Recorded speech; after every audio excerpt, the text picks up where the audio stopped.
আচ্ছা যাই হোক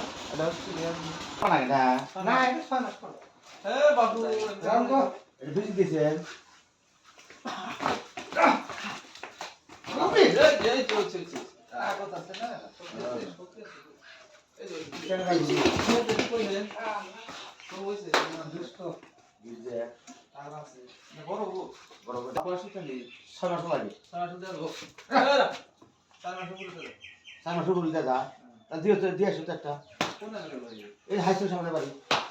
কাশেমের অপোজিটে